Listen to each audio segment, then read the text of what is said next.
Սոցիալ-հեռուստատեսության եթերում լուրեր լրատվական ծրագիրն է, բարև ձեզ։ Տուբերկուլյոզի ազգային ծրագրի նախագծով եւ ֆինանսավորմամբ Կապանի բժշկական կենտրոնի պոլիկլինիկական մասնաշենքում հիմնանորոգվում է ծառայության համար առանձնացված տարածքը։ Աշխատանքները սկսվել են դեկտեմբերին եւ դրանից հետո առանձին մուտքով գործելու է ախտորոշիչ լաբորատորիան եւ հիվանդների հետազոտման սենյակները։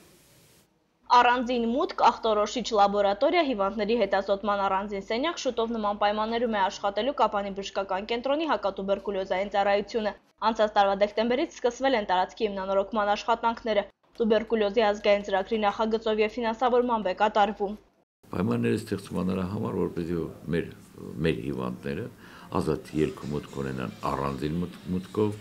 լաբորատոր քննությունները տեղում կատարվի, կարիք չկա, որ ընդհանուր կատարվի ընդհանուր հիվանդների հետ։ Թերևս ոչ մի վտանգավորություն չկա, բայց ամեն դեպքում էթիկայի տեսակետից մի տեսակ այնքան հաճելի չի։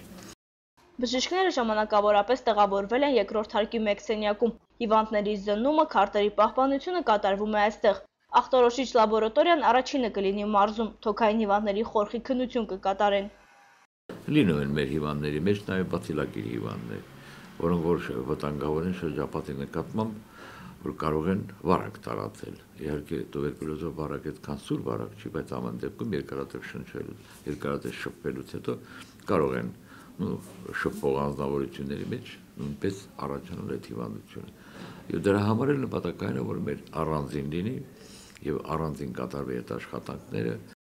Տուբերկուլյոզը երկրագնդում ամենատարածված հիվանդություններից է։ Հիվանդանում են հիմնականում դեռահասներն ու ծերերը, քանի որ նրանց դիմադրողականությունը վարակի հանդեպ ցածր է։ Բժիշկ Քոսակյանի խոսքերով հիվանդությունը բուժելը ավելի հեշտ է, քան հայտնաբերելը։ 90 թվականին այդ պատերազմական իրավիճակի հետ մի շրջան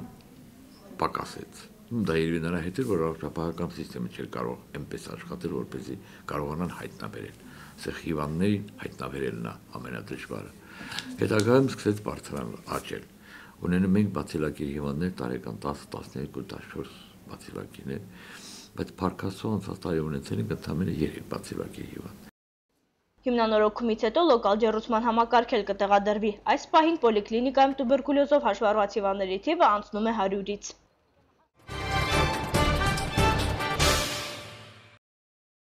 Վերջերս Հարթաշենի գյուղապետը սեռական ոտնձգություն էր կատարել 14-ամյա աղջկա հանդեպ։ Մարզպետարանի ընտանիքի կանանց եւ երեխաների իրավունքների պաշտպանության բաժնից 2 օր առաջ այցելել են Հարթաշեն։ Հարուցվել է քրեական գործ։ Գյուղապետը մինչ օրս ազատության մեջ է։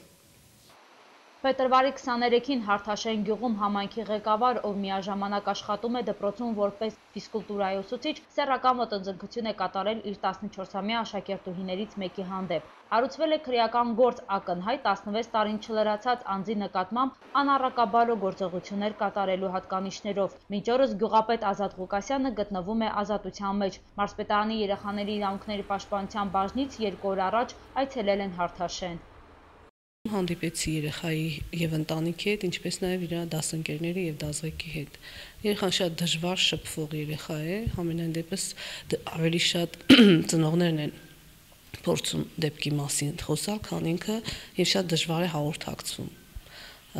Միջակ գնահատականներով սովորող երեխա է եւ դասղեկն ասում է, որ ինքը հենց տեսակ այդպեսին է, որ շատ քիչ շփվող երեխա է։ Ամենայն դեպս մենք ավելի շատ այցի նպատակը հանդիպելու ուսումնասիրություն անել դա երեխայի վիճակի գնահատումն էր եւ երեխային համապատասխան աջակցություն ցուցաբերելը եւ քանի որ մեզ ասեցին, որ իրենք արդեն փաստաբան ունեն, որը կպաշտպանի երեխայի շահերը, դա բավականին դրական էր, որ արդեն կար։ Ուղղակի մասնագիտական առաջարկություններ արեցինք, որ լավ կլինի երեխան տեղափոխվի այլ միջավայր, քանի որ փոքր տան մեջ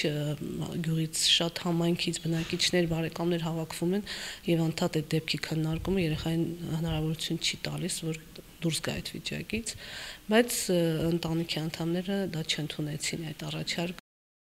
Երեխաների իրավունքների բաժնի աշխատակիցներին հաջողվել է համոզել ծնողներին երեխային տեղափոխել Գորիս բարեկամի տանն ապրելու։ Տեղի ունեցածի պատճառով սթրեսային վիճակում են հայտնվել ոչ միայն տուժածը, այլև ընկերները։ Դեպքին ականատես է եղել դասընկերուհին, այնուհետև բակում մի քանի հոգով արդարություն են գոռացել, բայց արձագանքողներ չեն եղել։ Դպրոցականները նաև օգնության նպատակով դիմել են ուսուցիչներին, սակայն ոչ ոք հանձն չի առել կանխելու դեպքը։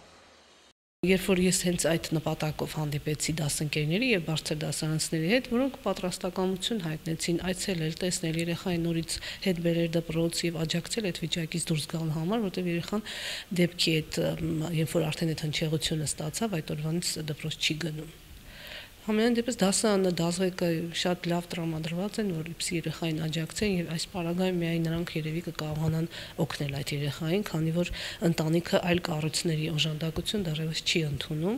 այլ միայն սպասում է փաստաբանի կատարած աշխատանքները ինչպես կլինեն եւ ավելի շատ շտապում են, որ իրավապահ մարմինների վճիռը լսեն,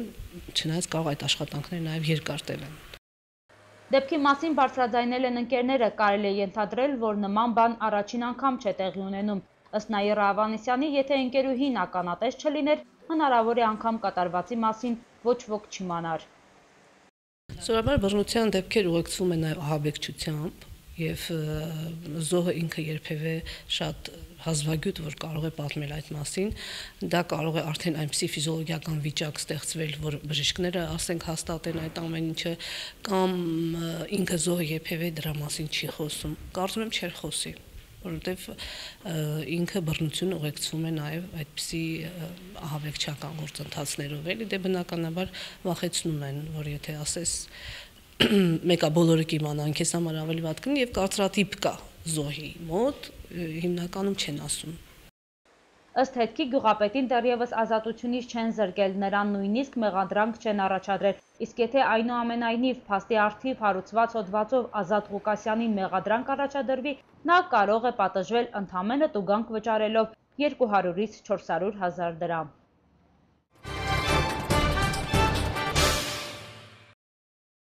Դպրոցականների առարկայական օլիմպիադայի մարզային փուլը դեռ շարունակվում է, այս անգամ աշակերտներն իրենց գիտելիքներն են ստուգել հայ գրականությունից։ Մասնակիցների հավաստմամբ նախորդ տարիների համեմատ հարցերն ավելի հեշտ էին ու հետաքրքիր։ Մարզի քաղաքները բաժանվել են երկու մասի։ Գորիսի եւ Սիսիանի աշակերտները մրցույթին մասնակցում են Գորիսի համար 3 հիմնական կրթօջախում, իսկ Մեղրիի, Ագարակի, Քաջարանի եւ Կապանի աշակերտները Կապանի համար 9 ավագ դպրոցում։ Այս անգամ աշակերտներն իրենց գիտելիքները ստուգել են հայ գրականությունից։ Մեղրիի ժամանած Մարիամը խոստովանում է, որ երկար ճանապարհի դժվարությունները հաղթահարելուց հետո հոգնածությունը մի քիչ խանգարել է, սակայն հարցերից չի դժգոհում։ Բոլոր հարցերը ինչ էր, որ բայց հիմնականում նորմալ հարցեր էր, այդքան էլ դժվար չէր, իմ անցած հարցերից էր հենց այս տարի ես ինչ սովորել էի դպրոցում, այդ հարցերն էր։ Հայ գրականության հանձնաժողովի նախագահի խոսքով օլիմպիադան բնականon ընթացք է ունեցել եւ ոչ մի խնդիր չի դժվարացրել աշակերտների գործն ու չի շեղել նրանց ուշադրությունը։ Օլիմպիադան նորմալ ընթանում է, հարցերը հետաքրքիր են կազմված, յուրաքանչյուր դասարանին համապատասխան հարցեր եւ հետաքրքիր են այնքան, որ մտածելու տեղիք են տալիս, միանգամից ստույգ պատասխան չեն ուսում։ Կապեր տարբեր հեղինակների հետ, նրանց ստեղծագործությունների հետ առնչություններ, հետաքրքիր են հարցերը, ուշագրավ են եւ ինձ թվում է, որ աշակերտները մտածելով են աշխատելու։ Օլիմպիադան սկսվել է 10:30-ին, աշխատելու համար երեխաներին տրվում է 4 ժամ, սակայն նրանք սովորաբար ավելի արագ են ավարտում։ Գորիսում եւ Կապանում մասնակցող աշակերտների աշխատանքները կստուգվեն մեկ ընդհանուր հանձնաժողովի կողմից Կապանում։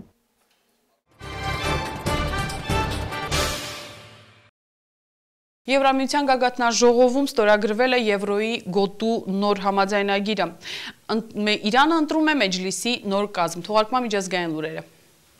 Բրյուսելում Եվրամիության նոր գագաթնաժողովում ստորագրվել է Եվրոյի գոտու բյուջետային նոր համաձայնագիր։ Փաստաթուղթը ստորագրելուց հրաժարվել են միայն երկու պետություններ՝ Մեծ Բրիտանիան եւ Չեխիան։ Խոսքը մի համաձայնագրի մասին է, որը կոչված է կայունացնելու Եվրոյի գոտու ու Եվրամիության ֆինանսական ու բանկային շուկաները։ Համաձայնագրի նպատակն է պարտավորեցնել Եվրամիության բոլոր պետություններին պահպանել բյուջետային կարգապահության ոսկե կանոնը։ Երկրի բյուջեի կառուցվածքային պակասորդը չպետք է գերազանցի համախառն ներքին արտադրանքի կես տոկոսը։ Պետբյուջեի ցածր մակարդակ ունեցող երկրների համար այդ շեմը կարող է որոշ չափով ավելացվել։ Այնուհանդերձ Եվրամիության բոլոր երկրների ընդհանուր պարտքը չպետք է գերազանցի համախառն ներքին արտադրանքի 60%-ը։ Այս ամենի հսկողությունը ստանձնելու է Եվրահանձնաժողովը։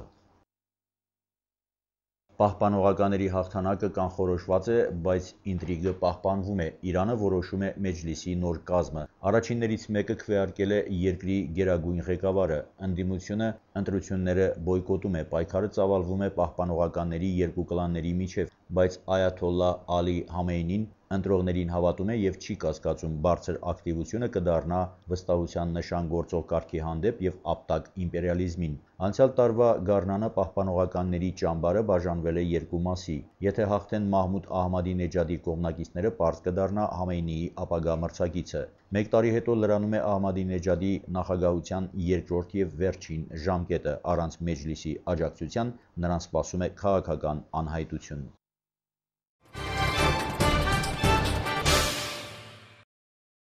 Լուրերը լրատվական ավարտեց իր աշխատանքի եթերում, մինչ նոր հանդիպումից դուք կարող եք հետևել եղանակի տեսությանը։